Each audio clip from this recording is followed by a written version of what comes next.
ақ көйлек бірдеңе киіп.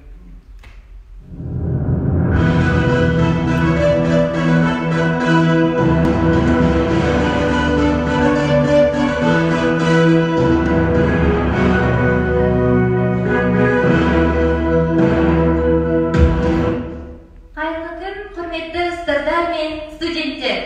Армысыздар, қадірлі ата-аналар мен шақырылған қонақтар. Құрметті студенттер, аяулы ұстаздар, ата-аналар, қадірменді қонақтар. Бүгінгі сағынышқа, шаттыққа толы 1 қыркүйек білім күні мерекесімен құттықтай отырып, колледж өміріне дәстүрге айналған білімді ел, мәңгілік ел атты салтанатты жиынымызды ашық деп жариялаймыз. Салтанатымызды бастамас бұрын Қазақстан Республикасының Конституция күнін еске салып өтейік. Колледж оқытушысы Аптауова Салтанат Убайдуллақызына сөз кезегін берейік.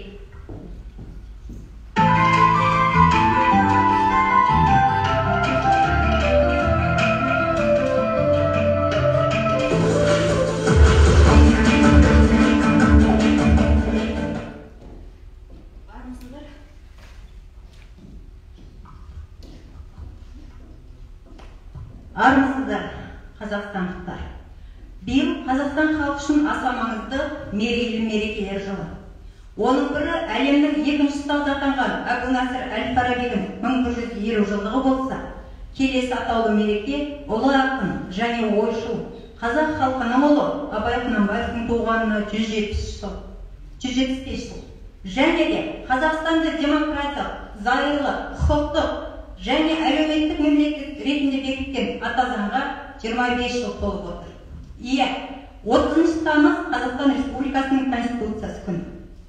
Қасым салған қасқа жол, есім салған ескі жол, Әз Тәукенің жеті жарғысы сияқты тарихи дала заңынан бастау алған ата заңымызға 25 жыл. Яғни, бұл 25 жыл ішінде өзінің әділдігін, өміршеңдігін көрсетті.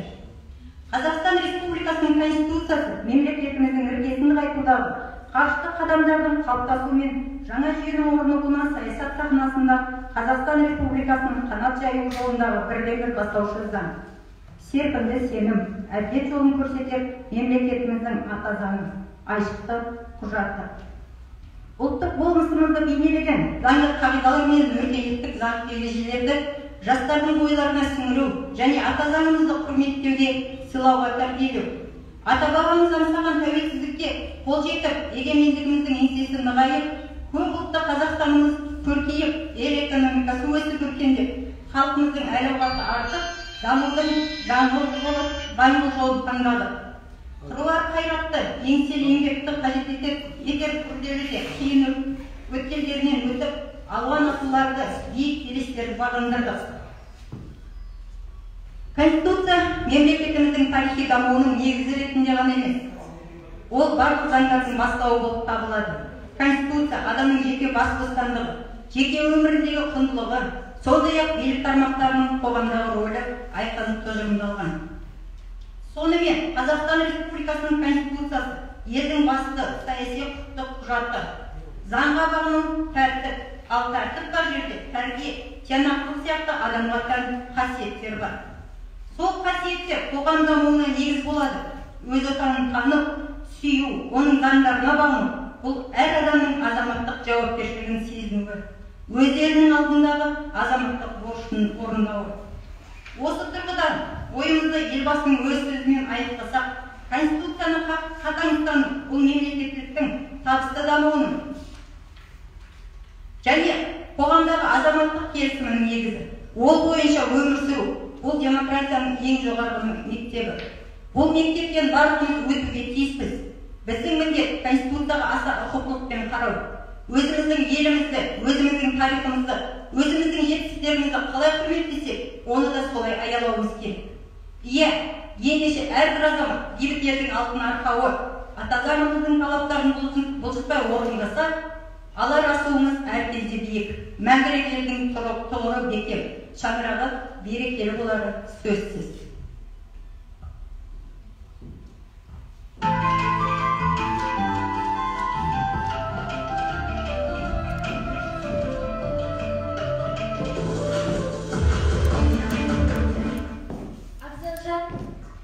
Абзалжан биік тұлға байсалды, құшақ жая шәкірттерін қарсы алды. Бүгінгі салтанатта шақта бір құттықтайды колледж басшысы Баушаңды. Дей келе, құттықта сөз колледж директоры Маселбек Докторбек Манатбекұлына беріледі.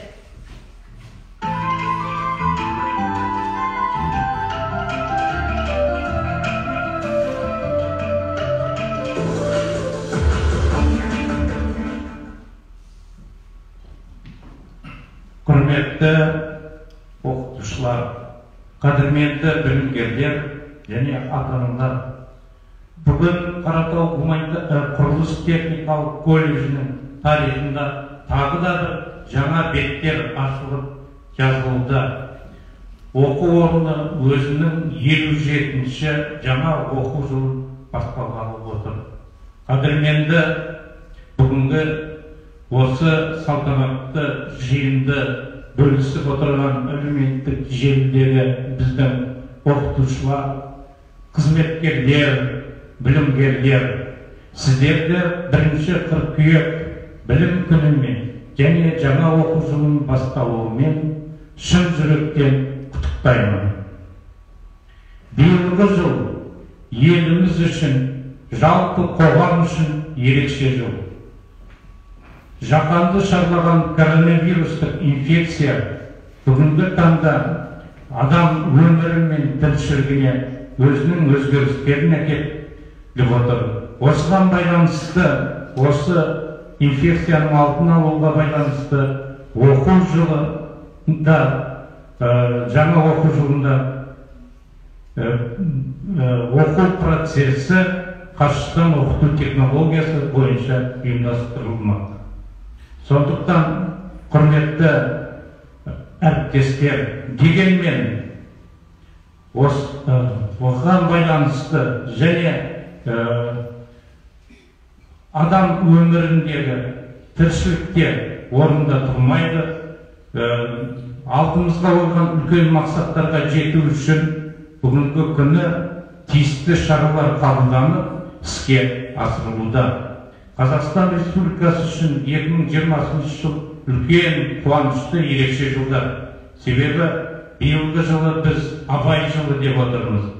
Ұлы кемеңгер, философ, ақын Абай Құнанбаевтың 175 жылдығы. Ұлы данышпан Әл-Фарабидің 1150 жылдығы. Сонымен қатар тәуелсіз жас мемлекетіміздің іргесін бүгінгі таңда берік қалап, оның қарқынды дамуына үлкен септігін тигізіп отырған Қазақстан Республикасының Конституциясына 25 жыл. Осы аралықта жас тәуелсіз мемлекетіміз ғасырға тарта үлкен жұмыстар атқарып, бүгінгі таңда алдыңғы қатарлы 50 елдің қатарына еніп, үлкен жұмыстар жүргізуде, қарқынды экономикасымен, елдің қорғанысы мен оның қауіпсіздігін қамтамасыз етіп отыр. Дегенмен, құрметті жас достар,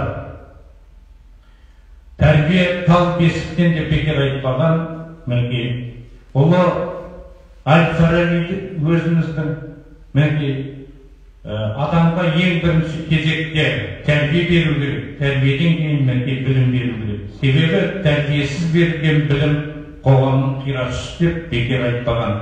Сондықтан ұлы Абайды еске алатын болсақ, оқысаңыз балалар шаңнан шырақ жағылар, іздегенің алдыңнан іздемей табылар деп бекер айтпаған. Сондықтан құрметті білімгерлеріміз, әсіресе мынау 1-ші курсқа қабылданған жас достар, сіздерге осы колледждің мәртебесін көтеріп, оның үлкен жетістіктерін көбейтеді деген сенімдеміз. Сондықтан барлықтарыңызға осы келген жаңа оқу жылымен және білім күнімен шын жүректен құттықтай отырып, үлкен шығармашылық табыс и зор денсаулық тілеймін.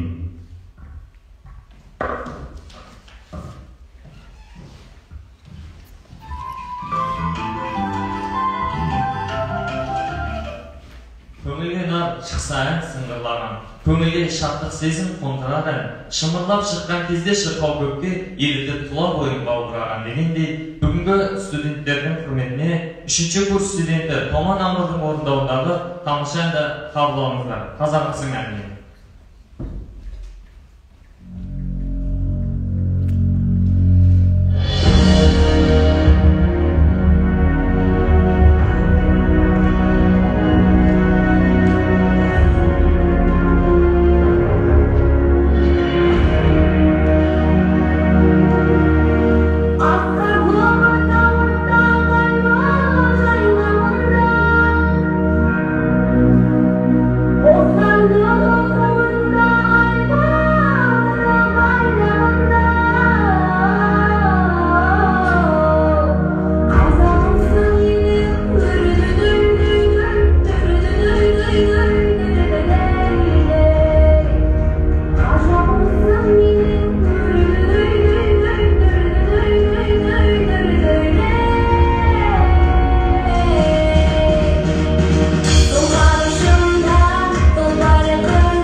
күміс күлкі симайтыр қарамынға. Ата-аналай бақытты жан бар мекен, қол жеткізген аңсаған арманына. Жақсы шәкірт азамат атанады, халқынан ата-анадан баталады. Колледж табалдырығын аттағалы тұрған бірінші курс студенттері, қадамдарыңыз құтты болсын. Сабақтарыңызды жақсы оқып, үлкен-үлкен жетістіктерге жетулеріне тілектеспіз. Сөз кезегі жастар ресурстық орталығының директоры Мамытбек Нұрсұлтан Жексенбекұлына беріледі.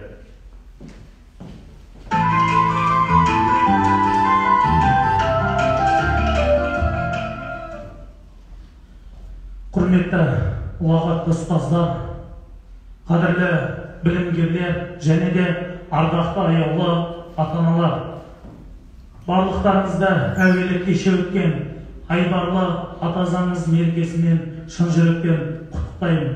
Екіншіден, 1 қыркүйек білім күнімен шын жүректен тағы сіздерді құттықтаймын. Құрметті студенттер, білімгерлер, осы алтын ұяның білімгері болып, түлегі ретінде осы ұядан білім алып шыққан болатын. Бүгінде осы ұя мен үшін үлкен мақтаныш. Осы ұяның арқасында білім алып, бүгінде ауданда осы ел қатарлы жастарға үлесімді қосып, өзінше жұмыс атқарудамын. Осының бәрі осында отырған ұстаздарымның, осы колледждегі сол кісілердің арқасында. Барлық ұстаздарды және де білімгерлерді, бірінші табылдыра қаттап атқан колледж қабырғасына жаңадан келіп атқан студенттерді сіздерге сәттілік тілеймін, қолайын табыс тілеймін. Осы колледждің атын шығарып жетістікке жетулеріңізге тілектеспін. Ұстаздарға сапалы, білікті маман тәрбиелеулеріңізге тілектеспін. Баршаңызға рахмет, сәттілік.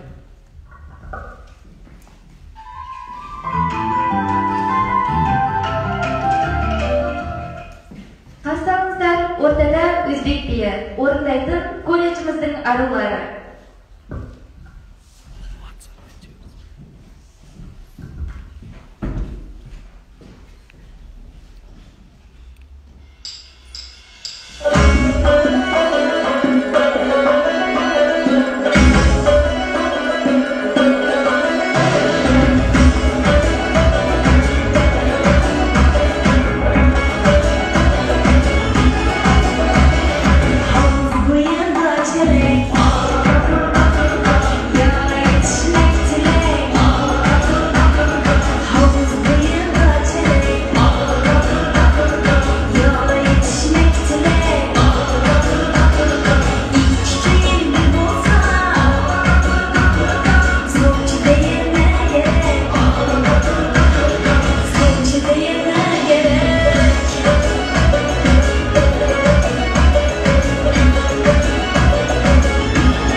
жайнады төрімде, қызықты күнімде, кешімде.